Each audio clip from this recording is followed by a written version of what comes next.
Hello friends, आज के इस वीडियो में हम समझेंगे नवोदय के औसत अंकगणित के संख्या पद्धति के 21 से लेकर 30 तक के क्वेश्चन को हल करेंगे। ठीक है, तो चलिए हम स्टार्ट करते हैं।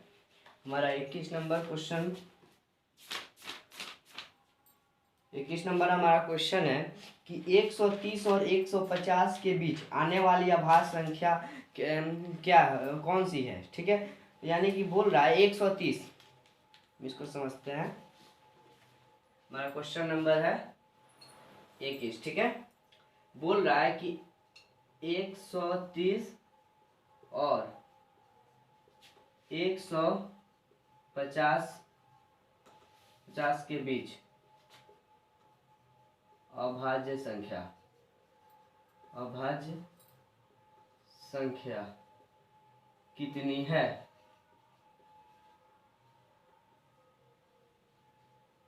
यानी कि बोल रहा है 130 और 150 के बीच कितनी अभाज्य संख्या। अभाज्य संख्या किसे कहते हैं? तो वे संख्याएं जो एक और स्वयं के अलावा अन्य किसी संख्या से भाज्य न लग सके, उसे हम लोग अभाज्य संख्या कहते हैं। ठीक है, तो यानी कि हमारा 130 और 150 के बीच में पूछ रहा है, तो हम देखते हैं कौन कौन है। तो हमारा पहला हो जाएगा 131। ठीक है, और फिर 100 हो जाएगा हमारा 37, 137। फिर हो जाएगा हमारा 139। ठीक है, और फिर हो जाएगा हमारा 149। ठीक है, यानी कि 130 और 150 के बीच कितनी अभाज्य संख्या है? तो 4 है। हमारा आंसर क्या हो जाएगा? 4 आंसर हो जाएगा। ठीक है, अब हम हमारा नेक्स्ट क्वेश्चन पे चलते हैं। 22 नंबर। ठीक है, 22 नंबर क्वेश्चन कह रहा है कि एक पूर्णांक 3/5 को किस संख्या से गुना किया जाए कि गुणनफल 16 हो जाए। यानी कि बोल रहा है ये एक पूर्णांक 3/5 को किस संख्या से गुना करे कि गुणनफल कितना आ जाए? 16 हो, 16 आ जाए। ठीक है, देखते हैं मतलब कि यानी कि बोल रहा है इस संख्या में किस संख्या से गुना करे कि 16 गुणनफल 16 आ जाए। इसका ऑप्शन दिया है 9, 10, 12, 14।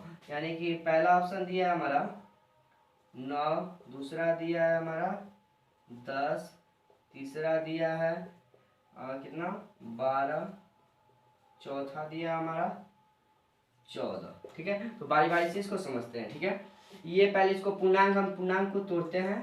तो पूर्णांक को तोड़ेंगे तब पूर्णांक को तोड़ने के लिए पहले नीचे वाला हर को इससे गुना करेंगे। ठीक है, इसमें इससे गुना करेंगे और फिर जितना आएगा उसमें ऊपर वाला से जोड़ देंगे। यानी कि इससे गुना करेंगे तो 5 एकम 5 और 5 3 8, यानी कि हमारा हो जाएगा 8/5। ठीक है, 8/5 में अब इसमें किस संख्या से, चारों में से किस संख्या से गुना करें कि हमारा 16 आ जाए। तो पहले चलिए 9 रख के देखते हैं। यानी कि यहाँ पे 9 रखे।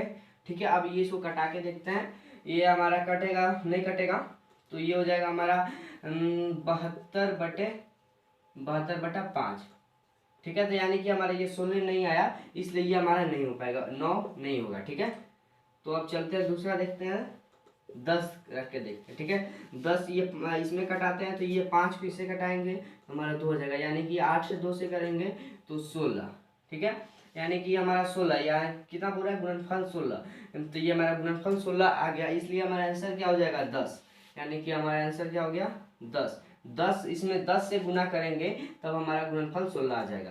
10 हमारा आंसर हो जाएगा। ठीक है, चलते हैं 23 नंबर क्वेश्चन पे। पहले इसको मिटा दे।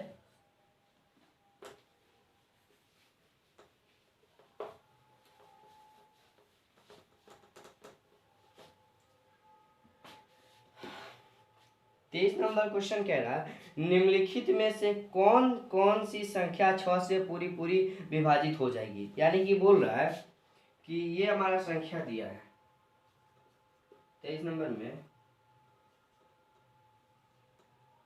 23, 54। फिर उसके बाद दिया है 632 और 561 और 786 और 312। ठीक है, ये बोल रहा है कि ये संख्या 6 से कौन कौन से विभाज्य है। 6 से कौन कौन विभाज्य है। ठीक है, ये हम इसमें देखना है कि पांचों में से कौन कौन सी संख्या 6 से पूरा पूरा विभाज्य है। तो ये हमारा 6 का विभाजिता के नियम, इस नियम से पढ़ेंगे। हमने विभाजिता के नियम पढ़ा दिया है, उसको आप वीडियो में जाके देख सकते हैं, वीडियो देख सकते हैं उसका। ठीक है, तो उसमें आप समझ जाएंगे कि विभाजिता के नियम कैसे होता है। ठीक है, तो हम इसका 6 का विभाजिता का नियम होता है कि वे संख्या, दी गई हुई संख्या यदि 2 और 3 से पूर्णतः विभाज्य हो जाएंगी तो वे संख्या भी 6 से विभाज्य हो जाएगी। यानी कि ये संख्या 2 और 3 से क्या विभाज्य है, अगर यदि विभाज्य होगा तो ये संख्या 6 से भी विभाज्य होगा। तो देखते हैं ये संख्या 2 और 3 से विभाज्य है कि नहीं। 23 54 क्या ये 2 से विभाज्य है। तो हाँ, 2 का विभाजिता का नियम होता है कि अंतिम अंक यदि 0 हो, 2 हो, 4 हो, 6 या 8 हो तो वह संख्या 4 से यानी कि 2 से विभाज्य हो जाएगी। ठीक है, तो ये हमारा 2 से विभाज्य है। ये 3 का विभाजिता का नियम होता है कि दी गई हुई संख्या के अंकों का योग यदि 3 से विभाज्य हो जाती है तो वह संख्या भी 3 से पूर्णतः विभाजित होंगी। इसको हम जोड़ते हैं, यहाँ पे 2 जोड़ 3 जोड़ 5 जोड़ 4, तो 5 4 9 3 9 3 12 3 2 5 5 10 7 14, यानी कि ये 14 हो रहा है। हमारे जोड़ने पे कितना हो रहा है 14। क्या 14 3 से विभाज्य है? तो नहीं, तो यानी कि ये हमारा नहीं हो पाएगा, 6 से विभाज्य नहीं हो पाएगा। ठीक है, अब हम इसको देखते हैं, ये नहीं हो पाएगा। अब 632 को देखते हैं। 632 632 2 से विभाज्य है या 3 से है कि नहीं है? नहीं हो पाएगा, क्योंकि इसका अंकों का योग कितना हो रहा है हमारा 11 हो रहा है, क्योंकि 11 3 से विभाज्य नहीं होती है, इसलिए हमारा ये नहीं हो पाएगा। ठीक है, अब हम देखते हैं 561 को।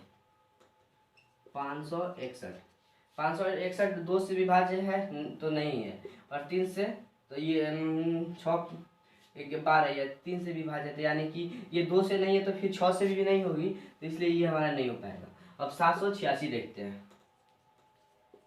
786 को देखते हैं हम कि इसको 2 से विभाज्य है और इसका अंकों का जो कितना है 21 है, यानी कि 3 से 21 विभाज्य है, तो ये 3 से विभाज्य है, यानी कि ये संख्या 3 से ये 6 से विभाज्य है, यानी कि ये संख्या 6 से विभाज्य है। ठीक है, अब 312 को देखते हैं। 312 2 से ये 2 से विभाज्य है और 3 से विभाज्य, यानी ये 6, इसका अंकों का जो 6 आ रहा है, तो इसलिए संख्या भी 3 से विभाज्य, यानी कि हमारा इन पांचों में से ये हमारा कौन सा 6 से विभाज्य है? तो ये दोनों विभाज्य। कौन कौन? 786 और 312। ठीक है, ये हमारा आंसर हो गया। ठीक है, तो हम चलते हैं 24 नंबर पे।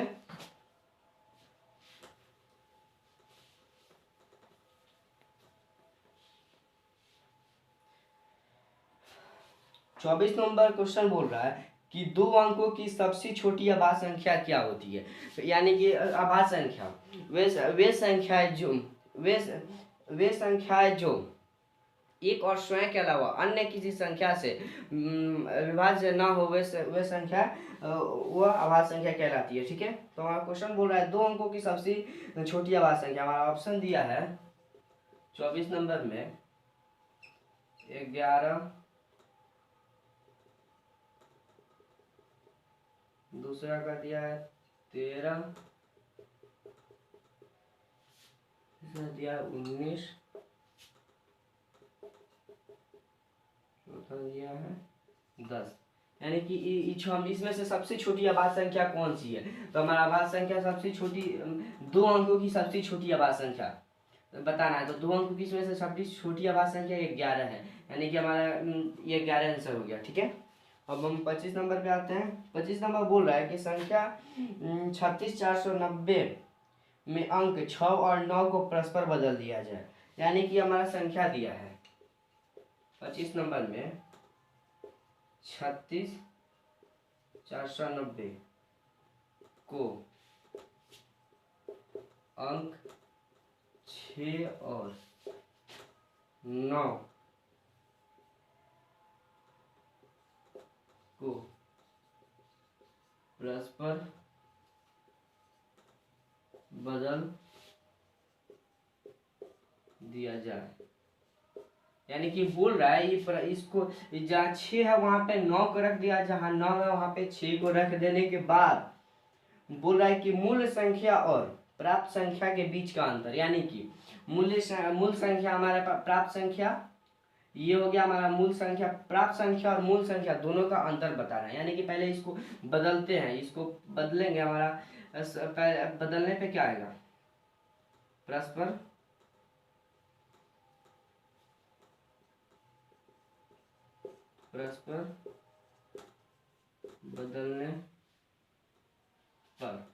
बदलने पर हम यहाँ पे 6 की जगह के 9 हो जाएगा यहाँ पे, और फिर 4 9 पे है, 9 की जगह पे 6 हो जाएगा और 0। और उसके बाद बोल रहा है कि ये इस संख्या और इस संख्या दोनों संख्या का अंतर बताना है। तो अंतर यानी कि माइनस करना है, घटाना है इसमें से।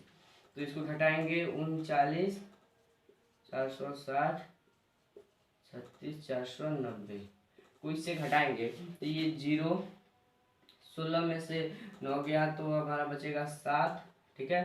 ये हो जाएगा 13 9 और फिर 8 में से 6 गया तो 2, ये 0, हमारा इतना आंसर हो जाएगा, ठीक है। अब हम चलते हैं 26 नंबर पे, 26 नंबर पे।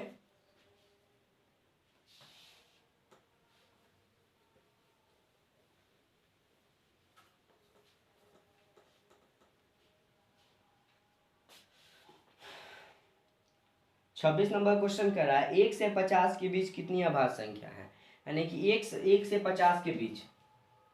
26 नंबर क्वेश्चन है, 26 नंबर क्वेश्चन है 1 से 50 के बीच। ये तो 1 से 50 के बीच कितनी अभाज्य संख्या है, तो हम उसको लिखते हैं।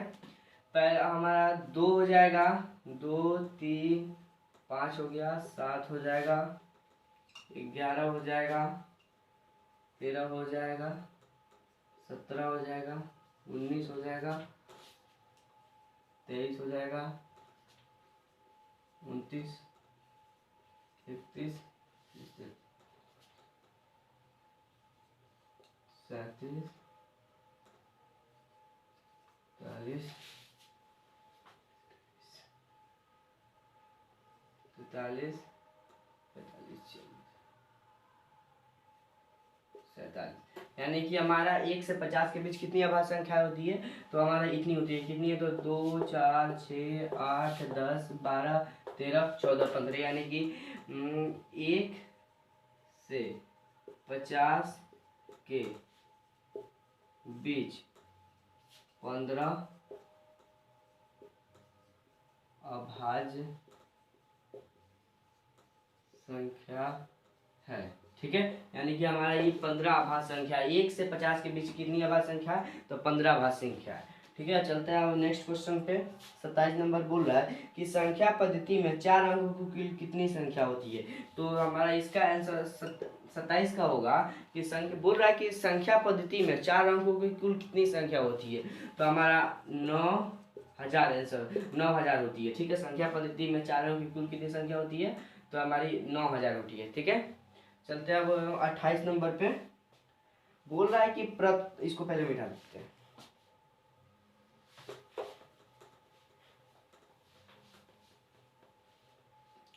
बोल रहा है 28 नंबर की प्रथम 10 सम संख्याओं का योगफल क्या होगा, यानी कि सम संख्या किसे कहा जाता है, वे संख्या जो 2 से पूर्णतः विभाज्य हो जाए उसे सम संख्या कहते हैं। बोल रहा है कि 10 सम संख्या को, बोल रहा है कि मतलब कि प्रथम 10 सम संख्या,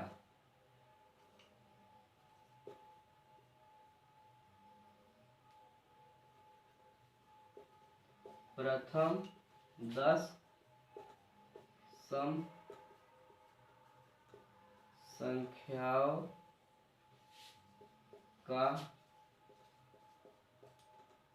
योगफल बताएं, ठीक है। इसका फार्मूला होता है, मैंने फार्मूला बता दिया है, ठीक है। आप मेरे वीडियो जाके देख सकते हैं फार्मूला का, ठीक है। ये 10 सम संख्या, इसका फॉर्मूला होता है, प्रथम 10 सम संख्याओं का योगफल का फॉर्मूला हो गया हमारा n इंटू एन प्लस 1। ठीक है, ये हमारा फॉर्मूला हो गया। n का मान हमारा कितना दिया है, n की जगह पे 10 दिया है, n इज इक्वल टू 10। ठीक है, अब इसका मान रख देते हैं इस पे फॉर्मूला पे 10, फिर ब्रैकेट 10 प्लस 1। ठीक है, अब हम इसको हल करते हैं तो पहले ब्रैकेट का काम करेंगे, तो 10 गुने इसको जोड़ेंगे तो कितना होगा, 11 हो जाएगा, यानी कि हमारा 110 होगा आंसर। ठीक है, इसको हल करने पे 110 हमारा आंसर हो जाएगा। प्रथम 10 सम संख्याओं का योगफल कितना हो गया, 110। ठीक है, चलते हैं 29 नंबर पे, इसको मिटा के।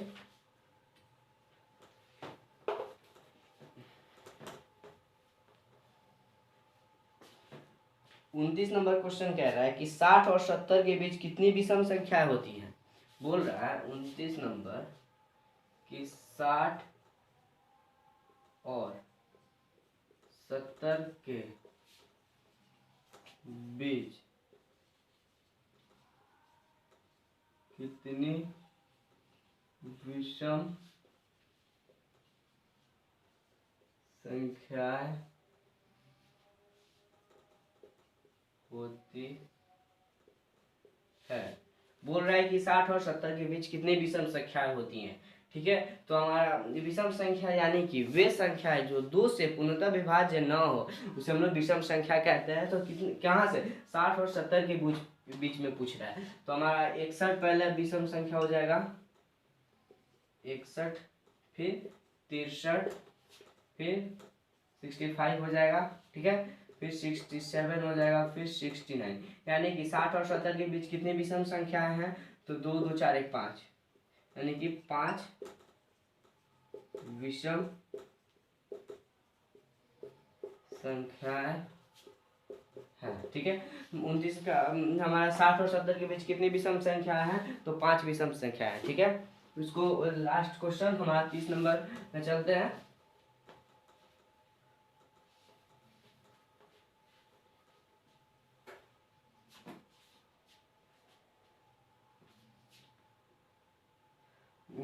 तीस नंबर क्वेश्चन बोल रहा है कि 16,075 को किस संख्या से भाग देने पर भागफल, देखिए 30 नंबर क्वेश्चन है कि 16,075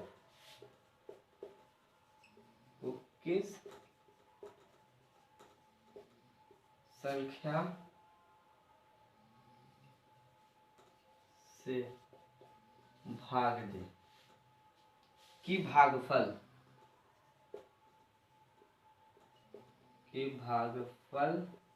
बराबर कितना आ जाए, 167 आ जाए। ठीक है, और शेष बराबर कितना आ जाए, तो 43 आ जाए। ठीक है, यानी कि बोल रहा है कि इतना, ये संख्या हमारा ये दिया है कि बोल रहा है कि क्वेश्चन बोल रहा है कि इतना को किस संख्या से भाग दे, यानी कि हम किस संख्या से, हमारा पूछ रहा है कि भाजक बराबर क्या होगा, यानी कि भाजक बराबर वाट, भाजक बराबर पूछ रहा है, तो इसको हम फार्मूला से बनाते हैं। ठीक है, यानी कि नहीं, सॉरी एग्जाम्पल से इसको बनाते हैं। हमारा पहला एग्जाम्पल दिया है, एग्जाम्पल में दिया है पहला 96। ठीक है, दूसरा दिया है हमारा 48, तीसरा दिया है 74, चौथा दिया है कितना, 84। तो देखिए अब बोल रहा है कि भागफल, इससे मतलब यानी कि बोल रहा है कि इस संख्या को किस संख्या से भाग दे कि भागफल इतना आ जाए और शेष इतना आ जाए। तो पहले हम इसको बारी बारी से सबको इसमें से इससे भाग देंगे। ठीक है, पहले इसको रखते हैं, इससे भाग देंगे, फिर इसको इससे देंगे, इसको इससे, फिर इसको। ठीक है, तो पहले यहाँ पे भाग दे के देखते हैं हम लोग। 96 को लेते हैं कितना से, 160 और 75, इसको भाग देते हैं इससे। ठीक है, तो हम पहले 1 से यहाँ पे भाग देते हैं, तो यहाँ पे 1 से होगा, 1 से करेंगे तो हमारा कितना आएगा, 96 होगा, ये घटेगा इसमें से, 10 में से 6 गया तो 4 बचेगा, फिर ये हमारा 15 में से 9 गया तो 6। ठीक है, यहाँ पे 7 उतर गया, तो फिर अब इसमें से हम कितना 6 से लगाते हैं, तो 6 से लगाएंगे तो 6 6 36 के 6 6 6 इसके 3 6 9 यानी कि इतना आ गया। ठीक है, अब इसको घटाएंगे तो हमारा 7 में से 6 गया 1 और 14 में से 7 गया तो इसे कैरी लेंगे तो 7 और फिर 0। ठीक है, और उसके बाद यहाँ पे 5 उतर गया। ठीक है, अब हम देखते हैं ये शायद 7 से लग जाएगा ये, तो 7 से लगाते हैं तो यहाँ पे हो जाएगा हमारा 5 और इसे करेंगे तो यहाँ पे 71 नहीं सॉरी इसे करेंगे तो 7 42 का 2 कैरी 4 हो जाएगा 7 9 जा 63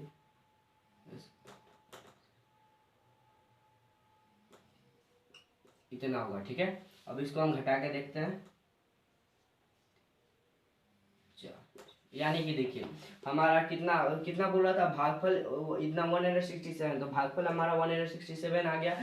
शेष कितना बोल रहा था 43, तो हमारा 43 भी आ गया। यानी कि हमारा भाजक कितना हो जाएगा तो 96 हो जाएगा। भाजक जिसे भाग दे उसे हम लोग भाजक बोलते हैं। भाजक कितना है हमारा भाजक बराबर कितना हो गया हमारा 96, यानी कि हमारा 96 आंसर हो जाएगा। ठीक है, तो हम लोग मिलते हैं नेक्स्ट वीडियो में।